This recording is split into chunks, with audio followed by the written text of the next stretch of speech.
If you have ADHD and you're wondering why you're not able to lose weight, it may not be because you don't have the information or that you don't have the drive and motivation, but the reason that stops you from losing weight is the fact that you're not able to be mindful of what you're eating every day and your daily activities. The main reason we can't focus on weight loss is the very fact that we can't focus on anything for a short period of time. Our scattered minds are all over the place on an hourly basis. So expecting you to focus on weight loss for 6 to 8 weeks to get results is pretty much impossible. So can meditation help? Let's get real here. Sitting down and tuning into your thoughts, writing those breath waves, and maybe even reaching some cosmic state of pure enlightenment. Hold up, if you're living with anxiety or rocking the ADHD life like me, this whole meditation gig can feel like you're trying to tame a wild tornado with a feather. Not only that, expecting to be able to sit in stillness like monks and yogis is like expecting you will wake up tomorrow jacked, ready to go on the Olympia stage. Yogis practice years and years to be able to sit in stillness. As ADHDers, on top of everything, we've got our own reasons not to be able to get into that Zen zone. It's like anxiety, check. Not being able to sit still, double check. So expecting ourselves to become mindful overnight is absolutely insane. So in this video, I'm going to teach you 5 techniques that you could use and implement to your daily life, and it's going to help you get into that calmness, meditativeness, and be able to become more mindful of your daily activities every single day. Let's get started. By the way, if you're new here, my name is Seppi, and I'm passionate about health, nutrition, weight loss, and living with ADHD. As someone who has personally lost over 50 pounds and understands the challenges of living with ADHD, I'm so excited to share my experiences, knowledge, and tips with you guys to help you on your own health journey. My videos are all about providing practical, evidence-based information and strategies that you can implement into your daily life to improve your health, optimize your nutrition, manage your weight, and thrive with ADHD. So if that all sounds good to you, make sure you go ahead and like this video, subscribe, and hit the notification bell so you never miss a video from me. Thank you so much. It helps me a lot. Let's get started. Number 1, chanting. But we have to make sure we do it properly. First things first. Is not just a sound. It's a vibration that's been resonating for centuries through the universe.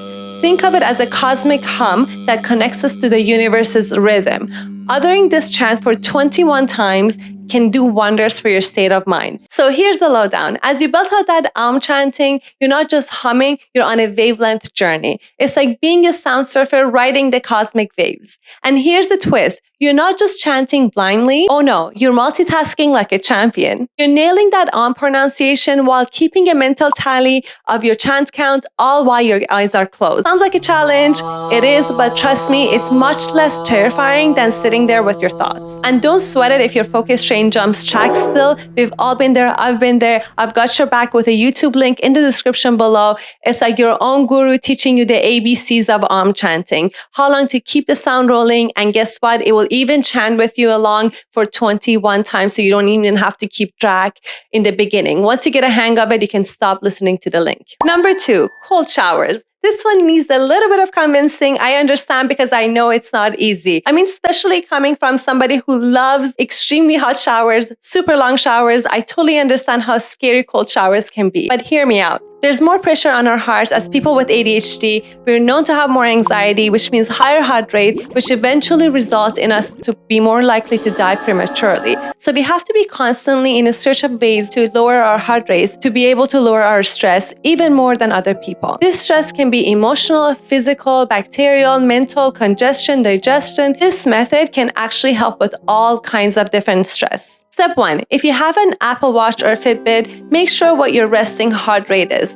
Compare it to this chart that I'm going to post here and see if it's great or excellent. If it's not, it is a sign for you to start focusing on your heart rate. Step 2. Start with your regular shower. Once you're done, decrease the water temperature to cold. Set your timer to 10 seconds and try it out. See how it feels. If you can handle it, next time try 15 seconds and keep adding 5 seconds to this until you're comfortable doing 2 minutes under cold showers. Pay attention to your anxiety, to your mood, and your energy level. And I think that's what's going to keep you motivated to keep doing the cold showers. Once you're very comfortable with cold showers, you can try ice baths, or if you live somewhere cold like me in Canada, you can try to go out without a jacket and see how that feels in your mood, in your anxiety, and how much it helps. Exposure to cold can bring down your heart rate by 20 to 30 beats per minute, which is insane. Cold exposure will not only help with anxiety and your mood, but it also helps with your metabolism. It will boost it, and it has proven to help with mental health as well. As you guys can see in this graph, cold exposure can reduce stress by 9%,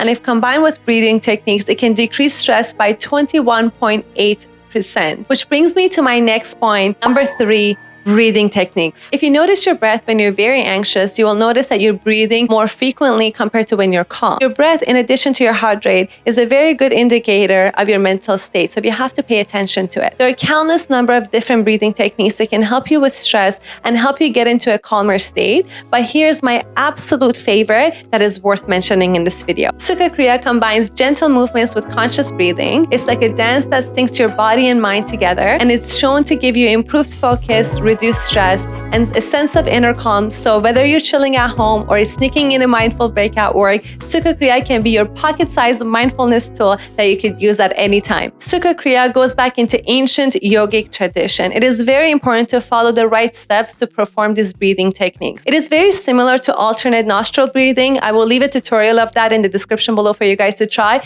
But if you are like me and you want to learn the ancient way, the way that it was taught in India, you can take the inner engineering course offered by Isha Foundation, offered by other techniques that can be life-changing for you guys. If you're interested in that, the link of that is also going to be in the description below.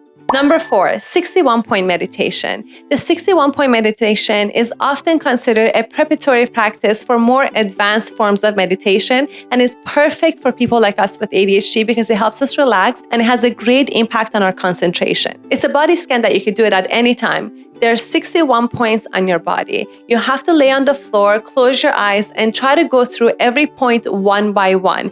As you do this, see if you can notice where you're holding tension and see if you can breathe through it and let the tension go at that point. It's totally normal to struggle with this meditation for a long time, but I recommend you do it at least 3 times without stopping. So 3 cycles every time you attempt it. There will be some points that you will struggle to connect to. Don't worry about it. This is a practice. You will get better as you continue to do it. As always, you can find a link in the description for this one as well. Number 5, there are a few things that you could try at your desk. Eye relaxation. For example, you could relieve eye strain and relax your eyes while you're working. Practice the 20-20-20 rule, which means that every 20 minutes, take a 20-second break to focus on an object that is at least 20 feet away. This helps reduce the eye fatigue and provides a quick break for your eyes, which can be very helpful. Another thing you can try is deep breathing. Put everything on hold, turn everything on silence, close your eyes, and just try to slow down your breath as much as you can. Try to make your breaths deeper and deeper. Thoughts will come, and that's amazing. That shows that you have a brain. Your brain is working and creating thoughts. Don't worry about it. When you're done with your thoughts, continue slowing down your breath. And even if you get to focus on your breath for 10 seconds with closed eyes, that's still very good and it's going to make a difference, trust me. If you guys are down to add these 5 techniques into your daily routine, mark my words, in a year from now, you won't recognize the person you've become. It's like unlocking a secret path to growth, especially for us with ADHD. Meditation won't just be an afterthought, it will be your anchor. It will be something you're addicted to. And talking about the focus on your work and studying, it will hit a whole new level because we need this meditativeness. We need this mindfulness. Calmness will be your superpower against anxiety and stress. Trust me, this works. I'm not here to hand out empty promises, but this one is as solid as they come. So as you guys go through this journey of self-discovery and mindfulness, let these practices we mentioned today be your companion. They'll walk with you throughout the day and keep you grounded in a world that spins way too fast. And remember, the transformation won't just be little, it will be a soul shift. I promise you guys that. So go on and embrace this year-long adventure. Give this video a like, share with your friends, and remember the commitment that you will make to mindfulness. It will not only help you with weight loss and focus, it will change your entire being. Thank you so much for watching. See you guys in the next video. Bye-bye.